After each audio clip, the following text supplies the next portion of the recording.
স্বয়ং রমজানের 2 মাস আগে থেকেই রমজানের জন্য প্রতীক্ষার প্রহর গুনতেন।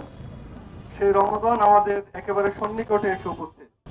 আসুন আমরা সবাই রমাদানকে স্বাগত জানাই এবং আল্লাহ তাআলা যে কারণে রোজা ফরজ করেছেন সেই কারণগুলো আমরা যেন অর্জন করতে পারি সেটার জন্য প্রস্তুতি নিই।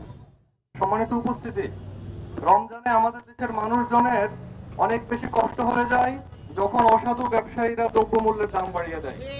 যখন তারা দ্রব্যমূল্য বাড়িয়ে দেয় তখন সাধারণ মানুষ, বিশেষ করে তাদের জীবন নির্বাহ করা, জীবিকা নির্বাহ করাটা বেশ দুর্বিষহ হয়ে দাঁড়ায়। বিশেষত চাঁদাবাজির কারণে, মধ্যস্বত্বভোগীদের কারণে এবং সিন্ডিকেটের কারণে, মজুতদারির কারণে দ্রব্যমূল্যের দাম অনেক সময় লাগামহীন ভাবে বাড়ে। আমরা গত বছর দেখেছি সরকারের দৃঢ়তার কারণে দ্রব্যমূল্য কিন্তু খুব বেশি বাড়েনি। এবছর দেশে একটি নির্বাচিত সরকার এসেছে, আমরা প্রত্যাশা করব সরকারের ব্যাপারে স্ট্রিক্ট থাকবে যেন দ্রব্যমূল্য এমন না হয় যেটা সাধারণ মানুষের জন্য কষ্টকর হবে। সম্মানিত উপস্থিতি, বিশেষত গ্রামাঞ্চলে দেখা যায় রমজানে প্রচন্ড লোডশেডিং থাকে।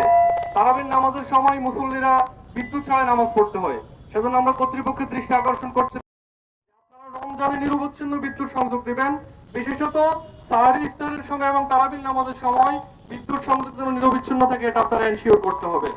রমজানের দিনের বেলা যখন অফিস আওয়ার শেষ হয় শহরে প্রচন্ড জ্যাম তৈরি হয়। জ্যামের অনেক মিসম্যানেজমেন্ট হচ্ছে একটা বড় কারণ। আমরা সরকারের প্রতি আহ্বান জানাতে চাই যেন আপনারা জনবল বাড়ান, এরপরেও যেন রোজাদাররা বিকালবেলা জ্যামে বসে থেকে কষ্ট করতে না হয় সেটা আপনারা এনশিওর করুন। প্রত্যেক বছরই দেখা যায় রমজানের শেষ দিকে অনেক গার্মেন্টসের মালিক, অনেক মালিকরা তাদের মজুরদেরকে ঠিক মতো, এটা মানুষের জন্য অনেক। সরকারকে আমরা উদাত্তভাবে আহ্বান জানাতে চাই আপনারা এখন থেকে স্ট্রিক্ট, প্রতিটা মালিক তাদের মজুরদের মজুরি যথাসময়ে পরিশোধ করে আমরা সব রমজানের পবিত্রতা যথাযথভাবে মেনটেন করতে পারি। আশা করা যায় আল্লাহ তাআলা যে কারণে রোজা ফরজ করেছেন সেই কারণ আমাদের জন্য হাসিল করা সহজ হবে এবং রমাদানটা আমরা খুবই চমৎকার করতে পারবো। সে তৌফিক কামনা করে আমার বক্তব্য এখানে শেষ করছি। আসসালামু আলাইকুম ওয়া রাহমাতুল্লাহ।